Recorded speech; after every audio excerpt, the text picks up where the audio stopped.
welcome to today's On This Day in Tudor History with me, Claire Ridgway, author of On This Day in Tudor History and various other Tudor history books.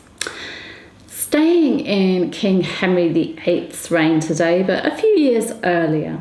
For On This Day in Tudor History, Monday the 21st of October 1532, according to Edward Hall's Chronicle and a pamphlet by Winckendward called The Manner of the Triumph of Calais and Boulogne, King Henry VIII left his sweetheart Anne Boleyn, Marquess of Pembroke, behind in Calais, an English territory at the time, to spend a few days with Francis I, King of France, his beloved brother, as he called him, at the French court in Boulogne.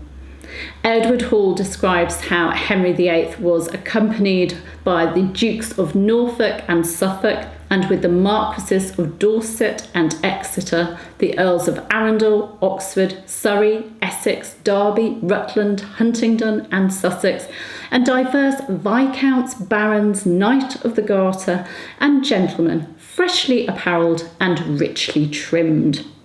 Winckendward adds that there were 70 men accompanying the king, all dressed in velvet coats. The two kings met at Sandingfield as arranged, and Hall describes how Henry VIII was wearing a coat of great riches, in braids of gold laid loose on russet velvet and set with trefoils full of pearl and stone, while Francis I wore a coat of crimson velvet, all to cut, lined with slender cloth of gold plucked out through the cuts. The kings embraced, and after drinking each other's health, they processed on to Boulogne. When the kings had got within a mile of Boulogne, they were met by Francis I's 3 sons, the Dauphin, the Duke of Orléans, and the Duke of Angoulême, along with the Admiral of France and 3 cardinals, although Winckendward says 4 cardinals. King Francis I said to his sons, "My children, I am your father, but to this prince here you are as much bound as to me your natural father, for he redeemed me and you from captivity. Wherefore, on my blessing, I charge you to be to him loving always." Henry VIII then embraced the 3 princes. As the party arrived at Boulogne, there was a great shot of artillery, which apparently could be heard 20 miles away. Now, when Henry and Anne's trip to Calais had first been planned, Anne had wanted to attend the meeting at the French court in Boulogne as Henry's consort. She'd hoped that she would be treated as queen, and that she'd at least meet Francis's sister, Marguerite of Angoulême, if Francis's wife Eleanor, who was niece of Catherine of Aragon, would not attend. However, Francis I did not want his sister to be compromised in any way by meeting a woman who was seen as the King of England's mistress.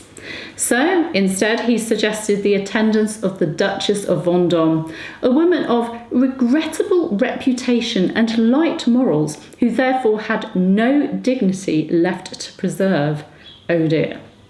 When Anne heard this news, she made the decision to stay behind in Calais and then meet with Francis I when he travelled back to Calais with Henry VIII on the 25th of October.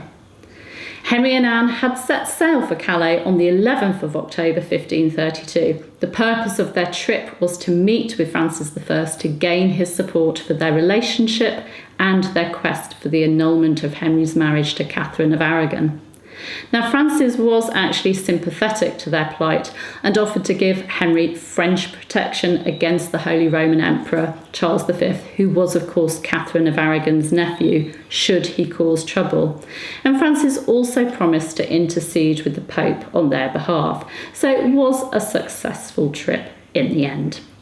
So that's what happened on this day in Tudor history. We have Henry VIII leaving his sweetheart behind and travelling on to Boulogne to spend time at the French court. Thank you for joining me. You can subscribe to the channel by clicking somewhere there. There's a button which says subscribe. You can hit the bell to be notified as videos go live. And if you've enjoyed this video, please do consider giving it a like. I'll be back tomorrow with another Tudor goodie for you. See you then. Bye bye.